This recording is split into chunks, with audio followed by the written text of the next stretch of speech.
PCS forum. आज हम 29 number question से देखेंगे और हम पढ़ रहे थे NCERT MCQ series India in 18th century and rise of provincial states. तो इसमें हमने 28 नंबर क्वेश्चन देख लिया था। आज 29 नंबर क्वेश्चन देखेंगे। इसके पहले मैं आपको बोलूँगी प्लीज़ फ्रेंड्स, अगर आपने चैनल को शेयर एंड सब्सक्राइब नहीं किया है तो चैनल को जरूर शेयर एंड सब्सक्राइब करें। और इसके पीडीएफ के लिए चैप्टर वाइज पीडीएफ आपको मिल जाएगा टेलीग्राम चैनल पे। आप हमारे टेलीग्राम चैनल ज्वाइन कर सकते हैं, यूपीएससी पीसीएस फॉरम। वहाँ पर द हिंदू और इंडियन एक्सप्रेस के जो इंपॉर्टेंट आर्टिकल्स होते हैं वो भी शेयर किया जाते हैं। तो बिल्कुल आप उसको ज्वाइन करेंगे, आपको कोई नुकसान नहीं होगा और इसकी गारंटी मैं लेती हूँ। बदले में आपको फ़ायदा ही होगा क्योंकि उसमें आपको इंपॉर्टेंट आर्टिकल्स देखने को मिलेंगे। अगर आप नहीं पढ़ रहे हैं कहीं पर न्यूज़ को तो वहाँ पर आप जाके पढ़ सकते हैं। उसका बहुत ही रेलेवेंस होता है हमारे एग्जाम पॉइंट ऑफ व्यू से, चाहे वो प्रीलिम्स हो, मेंस हो और इंटरव्यू हो। चलिए अब देखते हैं बिना टाइम वेस्ट किए 29 नंबर क्वेश्चन से। So the following statement is incorrect. तो कौन सा स्टेटमेंट जो है वो इनकरेक्ट है यहाँ पे? तो जो the Jat power reached its highest glory under Surajmal. After the death of Surajmal, Jat power continued to rise. The Jat rulers took active part in the court intrigues at Delhi. Surajmal is referred as plateau of Jat tribe. हमें बताना है कौन सा statement जो है वो यहाँ पे इनकरेक्ट स्टेटमेंट है। तो पहला स्टेटमेंट बिल्कुल करेक्ट है कि the Jat power reached it's highest glory under Surajmal. तो सूरजमल जो होते हैं ना इंपॉर्टेंट जाट रूलर होते हैं और इनके टाइम पे क्या होता है कि जो जाट का जो रूलिंग सिस्टम होता है वो अपने जेनिथ यानी पिक पे पहुंच जाता है। तो ये बिल्कुल सही बात है और काफ़ी ग्लोरी भी हासिल करता है। After the death of Surajmal the Jat power continue to rise. नहीं, और इनके डेथ के साथ ही जो जाट का जो कंट्रोल होता है, जो पावर होता है, वो धीरे धीरे डिक्लाइन होना स्टार्ट हो जाता है। तो बिल्कुल गलत बात है, सेकंड जो है हमारा गलत है और यही हमारा आंसर होगा। थर्ड स्टेटमेंट भी देख लेते हैं। The Jat ruler took active part in the court intrigues at Delhi.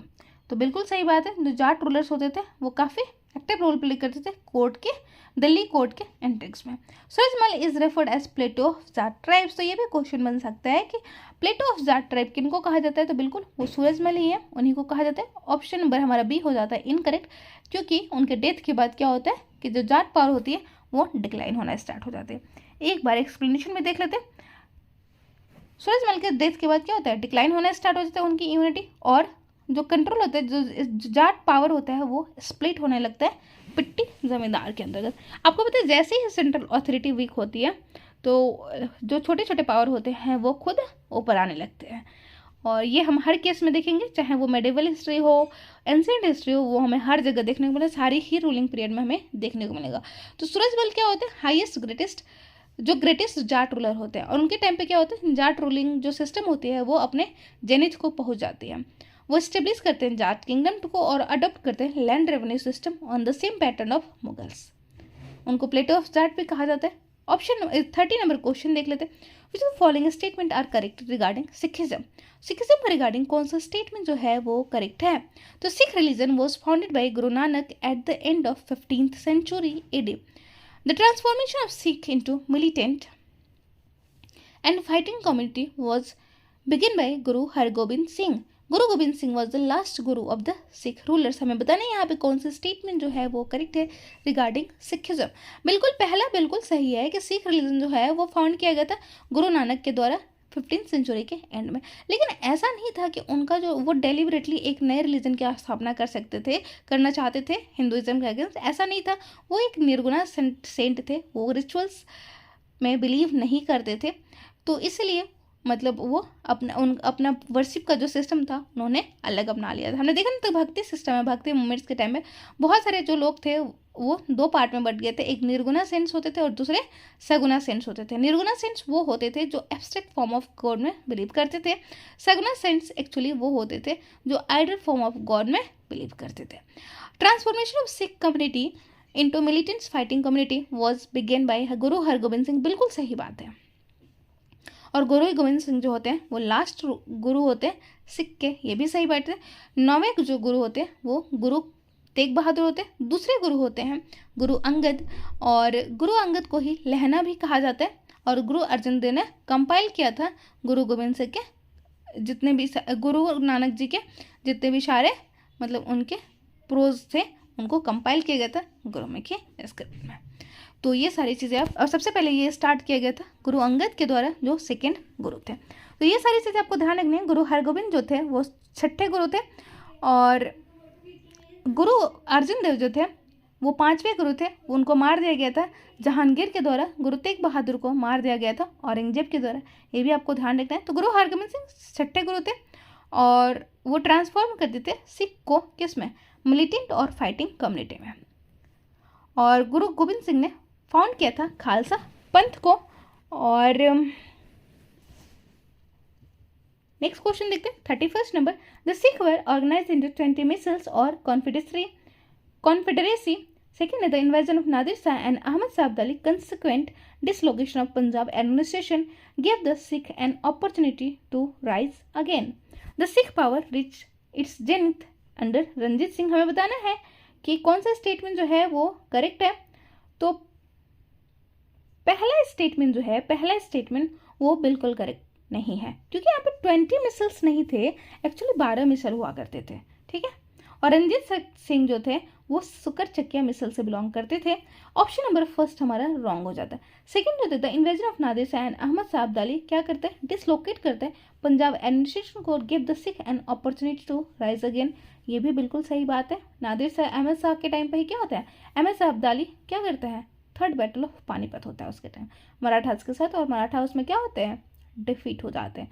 The Sikh power is at zenith under Ranjit Singh, ये भी बिल्कुल करेक्ट बात है। सेकंड और थर्ड जो है वो बिल्कुल करेक्ट है। फर्स्ट स्टेटमेंट हमारा रॉन्ग हो जाता है, ऑप्शन नंबर सी हो जाता है हमारा सही आंसर। तो अहमद शाह अब्दाली जो थे 1761 में आता है और क्योस की कंडीशन क्रिएट करता है मॉडर्न पंजाब में। और यही एक टाइम होता है जो सिख गुरु होते हैं वो स्ट्रॉन्ग फाउंडेशन स्टार्ट करते हैं, राइज करते हैं फिर से वहाँ पे, कहाँ पे, पंजाब वाले रीजन। तो महाराजा रंजीत सिंह जो है वो ग्रेटेस्ट सिख रूलर थे, और उनके टाइम पे जो सिख पावर था वो अपने जेनिथ पे पहुँच गया था। 12 मिसल्स हुआ करते थे, और वो डिफरेंट पार्ट और प्रोविंसेस में मतलब खुद को चला रहे थे। नेक्स्ट क्वेश्चन देख लें 32nd number question. The great ruler Ranjit Singh belong to which of the following misls. तो मैंने जस्ट बताया अभी कि जो रंजीत सिंह थे वो किससे बिलोंग करते थे, सुकर चकिया मिसल से बिलोंग करते थे। वो पहले महाराजा थे, first Maharaja of the Sikh umpire. तो ये भी ध्यान रखेंगे कि पहले महाराजा थे सिख अंपायर का। और मिसल जो है वो इंपॉर्टेंट रोल प्ले करता था किसमें, पंजाब पॉलिटिक्स में 18th-19th सेंचुरी में। और ये फाउंड किया गया था मिसल्स वो सरदार चरत सिंह के द्वारा फाउंड किया गया था। और मिसल जो है वो कंट्रोल करता था एरिया जो रावी और चिनाब रिवर के बीच में एग्जिस्ट करते थे। एक चीज़ आप ध्यान रखेंगे कि इंडस, झेलम, चिनाब, रावी, ब्यास और सतलज, ये ऐसे नॉर्थ टू साउथ आपको देखना। इंडस वाटर ट्रीटी के बारे में अभी आपने सुना होगा, जो इंडिया और पाकिस्तान के बीच में है, 1960 में हुआ था, और ब्रोकर किया गया था ये वर्ल्ड बैंक के द्वारा। तो ये सारी चीज़ें आपको पता होगी। तो ये इनके ऊपर किसका कंट्रोल है, पाकिस्तान का, और इनके ऊपर इंडिया का कंट्रोल है। ऑल्दो इंडिया इनका वाटर का यूज़ कर सकते हैं, वाटर रन ऑफ की कंडीशन में, मतलब वाटर को कंट्रोल करके नहीं, वाटर को स्थिर करके नहीं, रन ऑफ कंडीशन में वो यूज़ कर सकता है, लेकिन मिनिमम लेवल पे। तो इसमें जो है वो रावी और चिनाब का जो बीच का लैंड था वो कंट्रोल होता था मिसल्स के द्वारा, ये आपको ध्यान रखना है। 33rd नंबर क्वेश्चन देख लेते हैं। Consider the following statement with reference to the Raja Ranjit Singh. तो राजा रंजीत सिंह के रिगार्डिंग हमें बताना है कि कौन सा स्टेटमेंट जो है वो करेक्ट है। He did not make any changes in the system of land revenue promulgated earlier by the Mughals. He also recruited Gurkhas, Odiyas, Pathans, Dogras, Punjabi Muslim in his army. हमें बताना है यहाँ पे कौन सा स्टेटमेंट जो है वो करेक्ट है। तो बिल्कुल सही बात है, दोनों ही स्टेटमेंट यहाँ पे करेक्ट है कि उसने कोई चेंज नहीं किया था जो लैंड रेवेन्यू सिस्टम प्रोमोलगेट किया गया था मुगल्स के द्वारा, ये बिल्कुल सही बात है। और उसने उन्होंने रिक्रूट किया था गुरखास, ओडियास, पठान, डोगरस, पंजाबी मुस्लिम को अपनी आर्मी में। ये दोनों ही बिल्कुल करेक्ट है, ऑप्शन नंबर सी हो जाता है हमारा करेक्ट आंसर। नेक्स्ट क्वेश्चन देख लेते हैं। अब एक बार एक एक्सप्लेनेशन में देख लेते हैं कि जो अमाउंट ऑफ लैंड रेवेन्यू था वो कैलकुलेट होता था 50% ऑफ द ग्रॉस प्रोड्यूस के ऊपर, ठीक है, क्योंकि वो जो लैंड रेवेन्यू सिस्टम था वो सेम ही था जो मुगल्स के टाइम पे चला आ रहा था। 34th नंबर क्वेश्चन देख लेते हैं। After the death of Aurangzeb civil war broke between which of the following Maratha ruler. तो सिविल वॉर ब्रोक होता है किसके बीच में, तो जो मराठा रूलर्स होते हैं शाहू और ताराबाई के बीच में होता है, ठीक है। शाहू और ताराबाई के बीच में वो स्टार्ट होता है। साहू एक्चुअली कौन होते हैं? साहू और ताराबाई क्या होते हैं? उनकी एक्चुअली चाची हुआ करती है, आंटी हुआ करती थी। और साहू सतारा और आंटी कोल्हापुर दोनों ही कंट्रोल करना चाहते थे किसको? मराठा अंपायर को। और वो क्या करती हैं? जो ताराबाई होती है वो एंटी मुगल स्ट्रगल स्टार्ट कर देती है 1780 से in the name of her son Shivaji second after the death of her husband Raja Ram. तो ये सारी चीज़ें आपको ध्यान रखनी है। साहू को रिलीज कर देते कैप्टिविटी से, जो औरंगजेब के द्वारा किया जाता है फर्रुखशियार मतलब जुल्फिकार खान के द्वारा उनको रिलीज कर दिया। जुल्फिकार किसके टाइम पे रहा करते थे? जहांदार शाह के टाइम पे। ये सारी चीज़ें आपको ध्यान रखनी है। जहांदार शाह ने ही क्या किया था? अबोलिश किया था जजिया को। जजिया एक्चुअली क्या होता था? नॉन टेक्चुअली होता था, एक्चुअली टैक्स होता था किसके ऊपर? नॉन मुस्लिम्स के ऊपर। ये सारी चीज़ें मैंने बताया हुआ है। 35 नंबर क्वेश्चन देख लेते हैं। Which of the following statement is correct with reference to the evolution and consolidation of the पेशवाशिप? तो कौन सा जो स्टेटमेंट है वो करेक्ट है regarding the evolution and consolidation of Peshwaship? हमें बताना है। The period of Peshwa domination started from the time of Shahu. Bajirao first made the Peshwa the functional head of the Maratha empire. Under Peshwa rule Maratha empire was extended to north India. Balaji Bajirao को नाना साहेब भी कहा जाता था। हमें बताना है कौन सा स्टेटमेंट जो है वो करेक्ट है। पेशवा एक्चुअली क्या कौन होते थे? पेशवा एक्चुअली प्राइम मिनिस्टर हुआ करते थे, ठीक है। और ये हेरिडिटरी पोस्ट हुआ करता था, ठीक है, मराठा किंगडम्स का। तो यहाँ पे चारों ही स्टेटमेंट करेक्ट है कि जो पीरियड ऑफ पेशवा का डोमिनेशन स्टार्ट होता है वो साहू के टाइम पे स्टार्ट होता है। ये बिल्कुल सही है। बाजीराव फर्स्ट जो है पेशवा को फंक्शनल हेड बना देते हैं मराठा एम्पायर का। ये भी बिल्कुल सही बात है। पेशवा रूल जो होता है मराठा एम्पायर का वो एक्सटेंड हो जाता है नॉर्थ इंडिया में। ये भी सही बात है। और बाजीराव को क्या कहा जाता है? नाना साहेब कहा जाता है। ये भी बिल्कुल सही बात है। ऑप्शन नंबर डी हो जाता है हमारा करेक्ट। एक बार एक्सप्लेनेशन में देख लेते हैं। पेशवा जो हेरिडिटरी रूलिंग सिस्टम होता है वो एक तरह के प्राइम मिनिस्टर होते हैं। कहाँ पे? मराठा एम्पायर का। अष्टप्रधान के बारे में हमने पढ़ा था मराठा एम्पायर का। तो अष्टप्रधान का एक इंपॉर्टेंट जो रहते थे वो कौन होते थे? प्राइम मिनिस्टर यानी पेशवा हुआ करते थे। अष्टदिग्गज हमने कहाँ पढ़े थे? विजयनगरा अंपायर में, कृष्णदेवराय के टाइम पे, जो तुलुवा डायनेस्टी से बिलोंग करते थे। तो ये क्या करते हैं? पेशवा जो है जब उनको इम्पोर्टेंट पावरफुल पावर दे देते हैं पेशवा बालाजी विश्वनाथ के टाइम पे, मतलब साहू के टाइम पे जब पेशवा बालाजी विश्वनाथ को मोस्ट पावरफुल सिस्टम एडमिनिस्ट्रेशन दिया जाता है, तो इस वजह से उस टाइम से क्या होता है? पेशवा का डोमिनेशन बढ़ता है। अब किसी को भी अगर हम पावर ज़्यादा देंगे तो उसका डोमिनेंस तो बढ़ेगा ही ना। और इस तरीके से उनका डोमिनेशन जो है वो बढ़ते जाता है और वो फंक्शनल हेड होने लगते हैं किसका? मराठा एम्पायर के। और बाजीराव जो होते हैं वो फंक्शनल हेड बन जाते हैं। बालाजी बाजीराव को नाना साहेब भी कहते हैं। और मराठा एम्पायर जो है वो नॉर्थ इंडिया तक एक्सटेंड कर जाता है। 36 नंबर क्वेश्चन देख लेते हैं। Which of the following statement is incorrect regarding the third battle of Panipat? Third battle of Panipat के रिगार्डिंग कौन सा स्टेटमेंट जो है वो इनकरेक्ट है? Third battle of Panipat was fought in 1671 AD. The Maratha army was completely routed in third battle of Panipat. Ahmad Shah Abdali was supported by Najib-ud-Daula of Rohilkhand and Shuja-ud-Daula of Awadh. Ahmad Khan Abdali was Afghan ruler who defeated Maratha. हमें बताना यहाँ पे कौन सा स्टेटमेंट जो है वो करेक्ट है regarding third battle of Panipat. First battle of Panipat याद रखेंगे कब हुआ था? 1526 AD में बाबर और इब्राहिम लोदी के बीच में. सेकेंड बैटल ऑफ पानीपत किसके बीच में होते हैं? अकबर और हेमू के बीच में होता है 1556 में. 1576 में होता है हल्दी घाटी का वॉर एंड 1761 में होता है आपका थर्ड बैटल ऑफ पानीपत. और ये 1671 में नहीं 1761 में होता है. ठीक है, देखिए कभी कभी कुछ इंपॉर्टेंट डेट भी याद रखना होता है. मराठा एम्पायर जो होता है कम्प्लीटली रूट आउट हो जाता है. ये भी बिल्कुल सही बात है.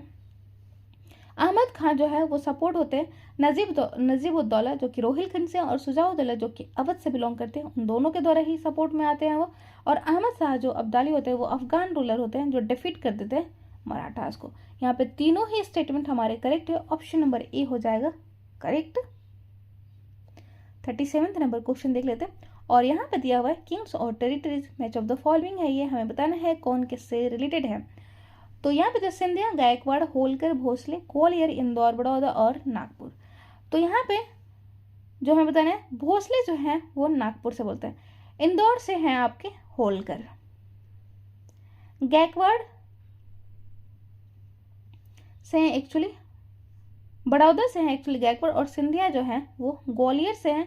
ऑप्शन नंबर हमारा बी हो जाता है करेक्ट। तो देख लेते हैं सिंधिया जो कि किसकी अर्स्टवाइल जो स्टेट है वो किसकी dynasty, this dynasty rule the erstwhile state of Gwalior. तो ग्वालियर की जो स्टेट थी उनको रूल करते हैं कौन, सिंधिया।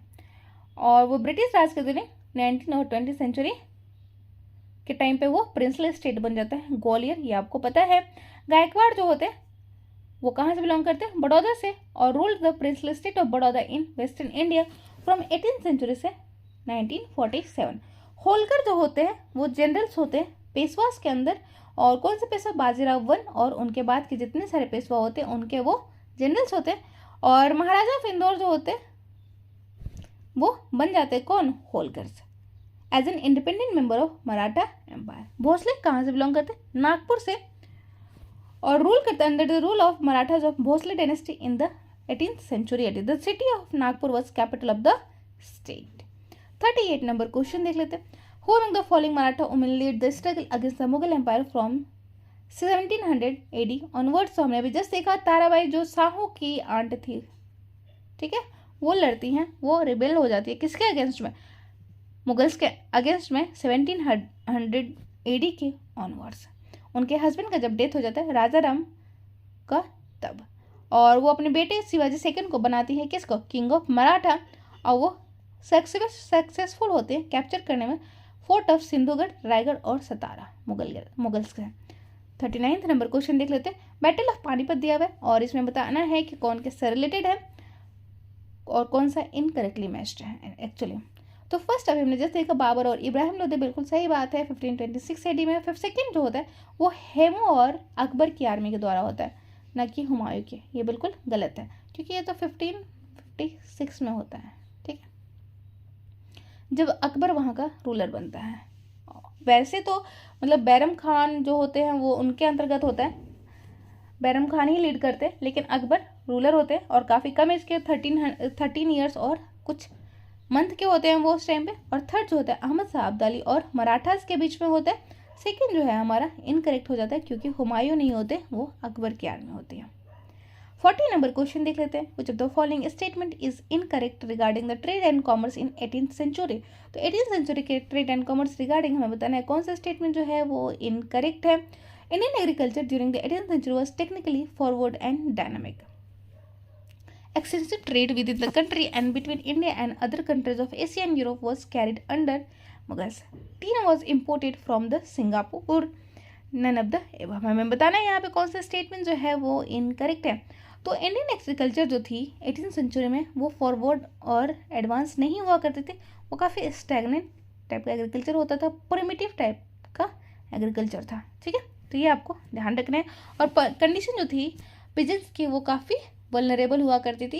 इसीलिए आप देखेंगे कि जैसे ही जब ब्रिटिशर्स आते हैं तो उसके पहले बहुत सारे जो पिजेंट्स होते हैं वो हैंडक्राफ्ट्स की तरह काम कर रहे होते हैं, लेकिन जब हमारी इंडस्ट्री भी रुक जाती है, जब वहाँ पे जो ब्रिटिशर्स होते हैं जब इन्फ्लो करने लगते हैं किसका, गुड्स का, हमारे इंडिया में, तो क्या होने लगता है, ये जो हैंडीक्राफ्ट्स के जो इंडस्ट्रियल वर्कर होते हैं वो भी पिजेंट्स बन के आ जाते हैं गाँव में। और जो अभी कंडीशन है पिजेंट्स की 18th सेंचुरी में वो और ज़्यादा बेकार हो जाती है 19th सेंचुरी आते आते, ठीक है। तो एक्सटेंसिव ट्रेड होता था उस टाइम कंट्री और बिटवीन इंडिया और other countries of Asia Europe के द्वारा अंडर मुगल्स में, ये बिल्कुल सही बात है। टीन को इंपोर्ट किया जाता था सिंगापुर के द्वारा, ये भी बिल्कुल सही है। ऑप्शन नंबर ए हो जाता है हमारा करेक्ट। तो technique of production and had remained stationary for centuries. The peasants condition was very miserable. जो ज़मींदार होते थे, जागीरदार होते थे और रेवेन्यू फार्मर्स, वो क्या करते थे, बहुत ज़्यादा से ज़्यादा क्या करते थे, पैसे वसूल करना, रेवेन्यू वसूल करना चाहते थे किससे, पीजेंट से। 41 नंबर क्वेश्चन देख लेते हैं। Consider the following statement with reference to the education in 18th century. तो 18th सेंचुरी के एजुकेशन के रिगार्डिंग बताना है कौन सा स्टेटमेंट जो है वो इनकरेक्ट है। Education was given highest priority in the 18th century. Persian education being based on the official language of the time was equally popular among the Hindus and Muslim। हमें बताना है कौन सा स्टेटमेंट जो है वो इनकरेक्ट है। पहला स्टेटमेंट बिल्कुल इनकरेक्ट है क्योंकि एजुकेशन हाईएस्ट प्रायोरिटी तो नहीं दिया जाता था, तभी तो उसको मेनली डार्क एज कहते हैं। Persian education, being based on official language of the time, was equally popular among Hindus and Muslim। बिल्कुल सही बात है। ऑप्शन नंबर बी हो जाता है हमारा करेक्ट, ऑप्शन नंबर ए हो जाता है इनकरेक्ट। हाईएस्ट प्रायोरिटी नहीं दिया जाता था एजुकेशन को और काफ़ी हद तक इसको नेग्लेक्ट ही किया जाता था और ये काफ़ी ट्रेडिशनल था। ठीक है, फिजिकल और नेचुरल साइंस, जोग्राफी, मतलब जो मेडिवल पीरियड का जो एजुकेशन सिस्टम था हमारे, इससे अच्छा हमारा एजुकेशन सिस्टम कब था? एंशियंट पीरियड में। और हमने देखा था चरक संहिता, सुश्रुत संहिता, एस्ट्रोलॉजी, आर्यभट्ट के बारे में हमने देखा था कि वो लोग काफ़ी एडवांस थे। नेक्स्ट क्वेश्चन देखते हैं। Women were suppressed and subordinated during the 18th century but there are some exception like Ahilyabai सी administration which of the following territory. तो बिल्कुल एक्सेप्शन तो हमें देखने को दिल्ली सल्तनत के टाइम पे भी देखने को मिलता है। वो कौन होती है? रजिया सुल्तान होती हैं। ताराबाई का हमने देखा जो मराठा थी और राजा राम की वाइफ थी और वो किसके अगेंस्ट लड़ती हैं? मुगल्स के अगेंस्ट। तो कुछ वुमेन के बारे में हमें देखने को मिलता है। तो जो अहिल्याबाई हैं वो एडमिनिस्टर करती हैं कहाँ को? कौन से टेरिटरी को? तो वो इंदौर को एडमिनिस्टर करती हैं। ऑप्शन नंबर डी हो जाता है हमारा करेक्ट। उनको पॉपुलरली कहा जाता है महारानी अहिल्याबाई होलकर। वो वेरी गुड एडमिनिस्ट्रेशन थी और विटनेस की थी historic rise during her rain. उनके टाइम पे क्या होता है, जो मराठा मालवा किंगडम था वो एक नए हाइट्स पे, एक नई जेनिथ पे पहुंच गया था और उनको कहा जाता है कि वो बहुत सारे टेम्पल्स का भी कंस्ट्रक्शन करवाई थी, धर्मशाला की भी स्थापना करवाई थी। 43rd नंबर क्वेश्चन देख लेते हैं। Which of the following statement is incorrect regarding the development of art in 18th century. तो आर्ट का कैसा डेवलपमेंट था उसके रिगार्डिंग हमें बताना है 18th सेंचुरी में। तो many of the painters of Mughal school migrated to provincial courts and flourished at Hyderabad, Lucknow, Patna and Kanpur. Significant progress was made in the music field in the reign of Bahadur Shah. The painting of Kangra and Rajputana school revealed vitality and taste. Urdu gradually became the medium of social intercourse among the upper classes of northern India. Among the upper classes of the northern India. हमें बताना है यहाँ पे कौन सा जो है statement वो इनकरेक्ट है। तो बिल्कुल आपको पता है कि औरंगजेब का जैसे ही पीरियड था तो उसने सारी पेंटिंग ये भी जितने सारे आर्ट एंड आर्किटेक्चर से रिलेटेड सिस्टम थी उनको उसने काफ़ी बैन लगा दिया था, जिसकी वजह से बहुत से जो पेंटर्स होते हैं वो क्या हो जाते हैं? माइग्रेट कर जाते हैं और उनको संरक्षण मतलब प्रोटेक्ट होता है, प्रोविंशियल कोर्ट्स के द्वारा फ्लरिश करते हैं वो रीजन स्पेसिफिक में। तो वो बिल्कुल हैदराबाद में फ्लरिश होते हैं, लखनऊ, पटना, कश्मीर में पटना का कलमकारी पेंटिंग आपको पता होगा। B number significant progress was made in the music field in the reign of Bahadur Shah. नहीं, बहादुर शाह के टाइम पे एक्चुअली नहीं होता, मोहम्मद शाह के टाइम पे होता है। मोहम्मद शाह जो होता है वो ग्रेट पैटर्न होता है किसका? म्यूजिकल, कल्चरल और एडमिनिस्ट्रेटिव डेवलपमेंट का। कव्वाली को रीइंट्रोड्यूस किया जाता है उसी के टाइम पे, किसके टाइम पे? मोहम्मद शाह के टाइम पे। The painting of Kangra and Rajputana school revealed vitality and taste. बिल्कुल सही बात है। Urdu gradually become the medium of social intercourse among the upper class of the northern India. तो ये भी बिल्कुल सही बात है। ऑप्शन नंबर बी हो जाता है हमारा इनकरेक्ट और आज हमारा कंप्लीट हो जाता है India in the 18th century and rise of provincial states. तो आज के लिए इतना ही। Thank you so much. I hope आप लोगों को अच्छा लगा। बाय।